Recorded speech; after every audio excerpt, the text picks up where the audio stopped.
Hi everyone, welcome to my channel education file. और इस video में हम पढ़ने वाले हैं concept need for national integration, राष्ट्रीय एकीकरण के बारे में पढ़ने वाले हैं। तो ये पर्टिकुलर टॉपिक है बीएड के सोशोलॉजिकल फाउंडेशंस ऑफ एजुकेशन में। तो जल्दी से देखते हैं। और अगर आपने चैनल को सब्सक्राइब नहीं कर रखा है तो आप कर सकते हो, और वीडियो अच्छा लगे तो लाइक कर सकते हो। चलो, तो बेसिकली देखो, भारत में क्या है, बहुत सारे राष्ट्रीय स्टेट हैं, बहुत सारे राज्य हैं, है ना। सभी में लोगों की भाषा, सभी में रिलीजन का सब अलग है, लेकिन we are all one, we are Indians. ठीक है। तो बेसिकली जो राष्ट्रीय एकीकरण है या नेशनल इंटीग्रेशन, बेसिकली क्या है, लोगों में अवेयरनेस फैलाना, जो लोगों को जागरूक करना कि वो एक कॉमन आइडेंटिटी के तौर पे जाने जाएं, मतलब भारतीय के तौर पे जाने जाएं, एक इंडियन के तौर पे जाने जाएं। ठीक है। ऐसा होता है ना कि हमारे देश में अलग अलग कास्ट है, रिलीजन है, अलग अलग लैंग्वेज बोलते हैं, लेकिन हम सभी क्या हैं, एक हैं। We are all one. हम क्या हैं, इंडियंस हैं, हम भारतीय हैं। ठीक है।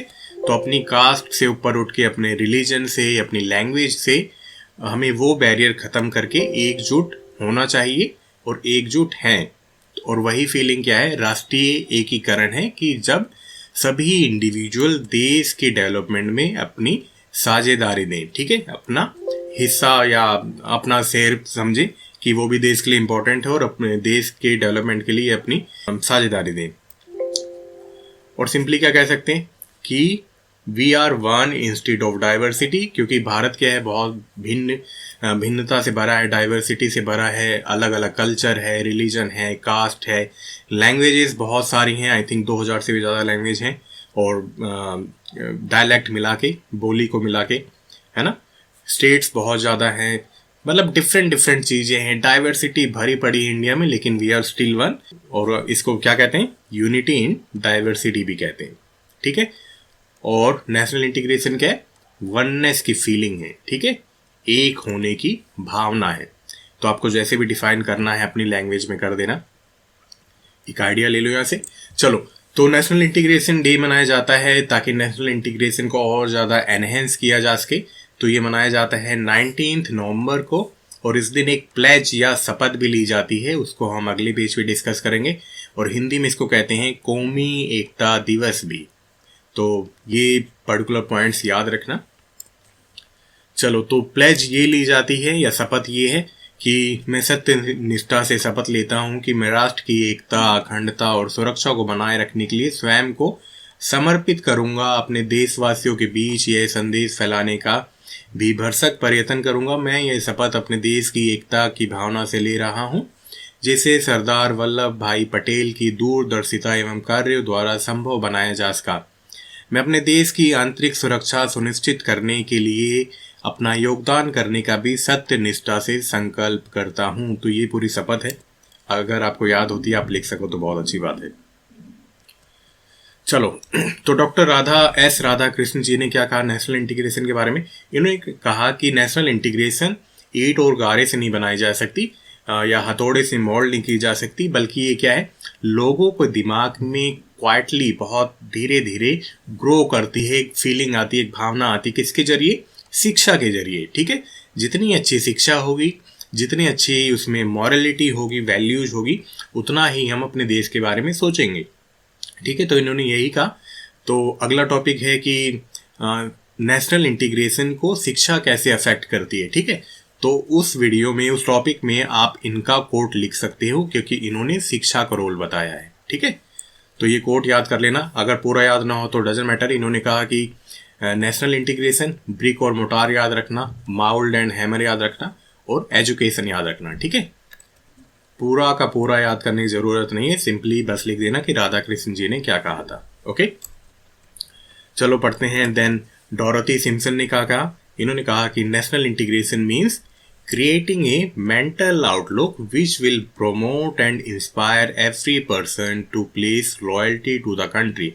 ये क्या है, एक मेंटल आउटलुक है जो कि प्रमोट करती है, इंस्पायर करती है, प्रोत्साहित करती है लोगों को देश के प्रति लॉयल होने के लिए, और जो भी उनकी ग्रुप की लॉयल्टीज है या कम्युनिटी की लॉयल्टीज है उसको थोड़ा साइड में रखें। ठीक है। जो भी सिक्रेटरियन इंटरेस्ट है, संकीर्ण भावनाएं, उसको अलग रख के देश के बारे में लॉयल होना ज़्यादा ज़रूरी है। ठीक है, मतलब कंट्री के वेलफेयर में ज़्यादा सोचने की बात कही इन्होंने, डोरोथी सिम्पसन ने।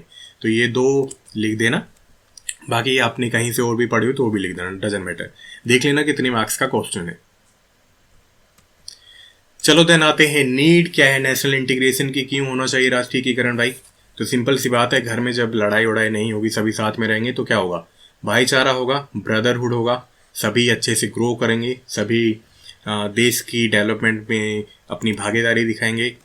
जो भी रिलीजन के बेस पे, रीजन के बेस पे, रेस के बेस पे जो भी डिफरेंसेस है ना, उनको ख़त्म करती है। ऑफ कोर्स जब राष्ट्रीय इंटीग्रेशन के लिए लोग काम करते हैं या देश के बारे में सोचते हैं, तो ऐसा माना जाता है कि जो भी क्राइम है उनको कम करने में हमें मदद मिलती है। जो भी दंगे हैं रिलीजन के बेस पे, कास्ट के बेस पे, आप सुनते ही रहते हो ना, ये सब होते रहते हैं हमारे देश में।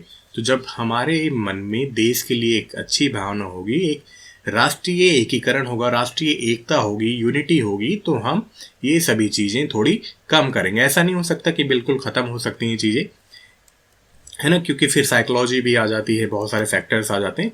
लेकिन हाँ, इनको हम कम जरूर कर सकते हैं। और क्या है कि जब हम यूनाइटेड होते हैं, जब एकजुट होते हैं, तो डेवलपमेंट बहुत ही ज़्यादा ईजी हो जाता है। सपोज करो सिंपली घर में 4 लोग हैं, सभी अलग अलग सोचते हैं, तो डेवलपमेंट उतने अच्छे से नहीं हो पाएगा, है ना, पूरा घर अच्छे से विकास नहीं कर पाएगा।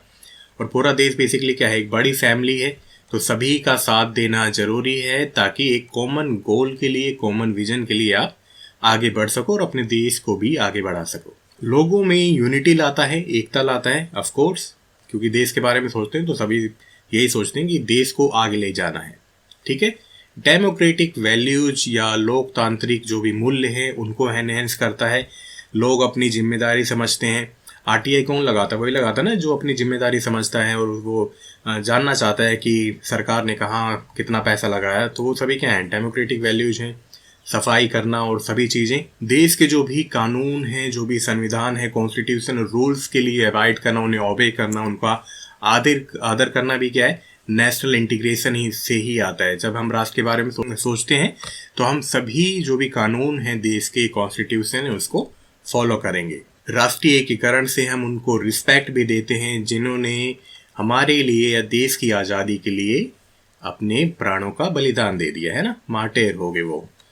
तो ये सभी चीज़ें हैं, यही ज़रूरत है कि हम कभी उनको ना भूलें, क्योंकि उन्होंने बहुत बड़ा बलिदान दिया देश की फ्रीडम के लिए, देश की आज़ादी के लिए। ठीक है, बाकी जो भी नेक्स्ट वीडियोज में ये भी हैं कि programmes for to enhance the national integration, तो उसमें कल्चरल इवेंट, यूथ फेस्टिवल्स, बहुत सारी चीज़ें हैं, शिक्षा, तो वो हम अगले वीडियो में डिस्कस करेंगे। चलो, मेजर ऑब्स्टेकल क्या है नेशनल इंटीग्रेशन में? कास्टिज्म, लोगों की अपनी अपनी जाति है, अपने अपने समुदाय में ही फंसे पड़े हैं। लिंग्विज्म, अलग अलग भाषाएं हैं, भाषावाद कह सकते हो आप, भाषा के बेस पे भी अलग अलग है ना, लड़ते रहते हैं आपस में। कम्युनलिज्म है, अपने अपने धर्म की पढ़ाई करते रहते हैं, देश के बारे में बहुत कम सोचते हैं, है ना।